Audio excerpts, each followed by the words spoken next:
This video has been created with no intention of hurting, dismissing, or belittling any scientific framework, theory, community, or individual. The purpose of this presentation is not to claim that existing science is false or incapable. Modern science is powerful, rigorous, and extraordinarily successful. At times, however, it may be incomplete, not incorrect. The ideas presented here belong to an independent theoretical exploration and are shared solely for educational and conceptual purposes. They do not contradict the value of established scientific knowledge, nor do they attempt to undermine the contributions of researchers, physicists, or scientific institutions. This work aims to encourage curiosity, critical thinking, and open-minded exploration, while maintaining full respect for all existing scientific disciplines. Previously, in our first episode, we journeyed into the deepest foundation of reality, the primordial stability state. A silent, perfectly synchronized informational ocean where nothing could move, and nothing could change. But, if the vacuum was so perfectly still, then what pieces could possibly exist inside it? What are the objects that reality uses to build itself? In this second chapter, we begin uncovering the true building blocks of the universe. Not particles, not fields, not waves in space, but something far simpler and far more fundamental.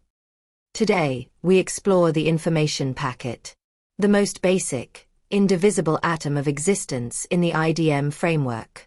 Welcome to Video 2. The information bit, the atom of reality.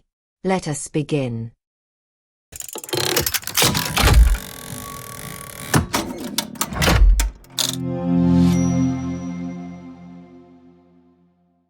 In this segment, we examine the fundamental ontological unit of the IDM framework, the information packet. This object replaces the conventional idea of a fundamental particle. Here, we establish its definition, structure, and mathematical properties. Standard physics identifies particles such as electrons or quarks as elementary, yet each carries complex internal properties. These properties appear without a deeper origin. In IDM, this motivates the search for a more primitive ontological entity. In IDM, a particle is not considered fundamental because it emerges from coordinated informational behavior. Mass, charge, and spin are not primitive attributes. They result from collective packet interactions. Thus, fundamental status must be assigned elsewhere. No geometry. No distance to measure. What you see now is not an empty void but the absence of a framework to describe anything at all. This darkness represents the pre-informational backdrop, before the very first unit of existence appears. From this silence, a single point of light emerges. This is the information packet. It has no mass, no size, and no position. Its existence is defined only by the fact that its internal state is not zero.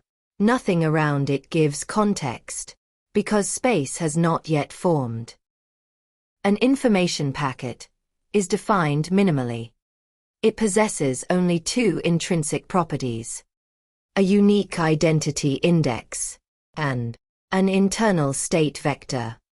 No spatial coordinate, mass, or energy is attributed to it. The internal state vector lies within a finite-dimensional state space. This vector describes the informational content the packet holds. It is not a spatial wave function. It represents intrinsic data. As we move inside this point, we see its internal structure. A tiny state vector, rotating gently. This vector does not describe a location. It describes the informational content of the packet, the data that defines what this unit is in this moment. Watch how the vector changes, snapping between possible configurations.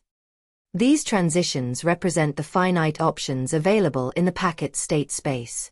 It cannot hold infinite information. It holds exactly what its internal Hilbert space allows, nothing more. The internal state space is finite-dimensional, often assumed to be two-dimensional like a qubit space.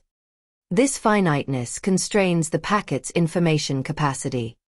No packet can encode unbounded or continuous information.